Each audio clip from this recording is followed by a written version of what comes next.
మీ జుట్టు ఎక్కువగా ఊడుతుందని మీకు అనిపిస్తే మాత్రం ఇంకా ఖచ్చితంగా రంగులు వేయడం అయితే ఆపేయండి. కలర్స్ వేస్తూ ఉంటారు, బ్లాక్ అని, రెడ్ అని, హెన్నా కలర్ అని, ఇలా కొత్త కొత్త రకాల రంగులు ఇంకా సైడ్ ఎఫెక్ట్స్ వస్తూ ఉంటాయి. వీటి వల్ల క్యాన్సర్, ఇంకా skin allergies and eyes red అవ్వడం, ఇలాంటివి స్కిన్ ఎలర్జీస్ కూడా చాలా వస్తాయి. డేంజర్ అండి ఎక్కువ కలర్ తీసుకోవడం జుట్టుకైతే.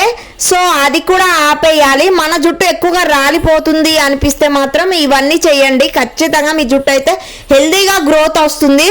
సాధారణంగా జుట్టుకు రకరకాల రంగులు వేయడానికి ముందు బ్లీచింగ్ ప్రక్రియ కూడా మనమైతే సెలూన్లో చేస్తూ ఉంటారండి. ఫస్ట్ వైట్ లోషన్ లాగా ఉంటుంది. ఆ క్రీమ్ అనేది మనకి సెలూన్స్లో, బ్యూటీ పార్లర్లో, ఇంకా బ్యూటీ సెలూన్స్లలో అయితే ఎక్కువగా గర్ల్స్కి మన జుట్టుకి క్లీన్ చేయించుకునేటప్పుడు బ్లీచింగ్ అని వాడుతూ ఉంటారు. ఆ బ్లీచింగ్ రాసుకోవడం వల్ల మన జుట్టు ఎక్కువగా రాలిపోతుంది. బ్లీచింగ్తో క్లీన్ చేసిన తర్వాత మన జుట్టుకి రంగులు వేస్తూ ఉంటారు, కలర్వి. సో అలా చేయడం వల్ల అయితే మన జుట్టు హెవీగా ఊడిపోతూ ఉంటుంది. మనకి బ్లీచింగ్ వేసే దాంట్లో అయితే హైడ్రోజన్ పెరాక్సైడ్ అనే రసాయనాన్ని ఇంకా ఎక్కువగా వాడాల్సి ఉంటుందండి. దీనివల్ల జుట్టు సహజ తేమను కోల్పోయి ఇతర సమస్యలు ఎక్కువగా ఎదురవుతాయి.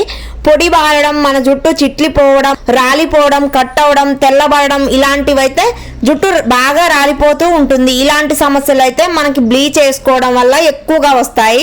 ఈ జుట్టు రాలడం అనే సమస్యను ఈ మధ్య కాలంలో 90% మంది ఎదుర్కొంటున్న సమస్య పెద్దదిగా ఉంది. ఇంకా వయసుతో పని లేకుండా జుట్టు రాలడం సర్వసాధారణంగా కనబడుతుందండి. ఇంకా జుట్టు రాలడానికి ముఖ్య కారణాలు ఏమిటంటే మనకి హిమోగ్లోబిన్ అనేది తక్కువ అవ్వడం, పోషకాహార లోపం, ఇంకా జీన్స్ వల్ల కూడా రావచ్చు, ఇంకా పొల్యూషన్ వల్ల కూడా రావచ్చు. ఇలా ఏదైనా కానీ ఇంకా మనకైతే జుట్టు ఎక్కువగా రాలిపోతూ ఉంటుంది. మన జుట్టు ఇలా రాలిపోయి హెయిర్ ఫాల్ సమస్య ఆగిపోవాలి, తగ్గిపోవాలి అంటే మాత్రం ఖచ్చితంగా నేను చెప్పే కొన్ని టిప్స్ అయితే పాటించండి.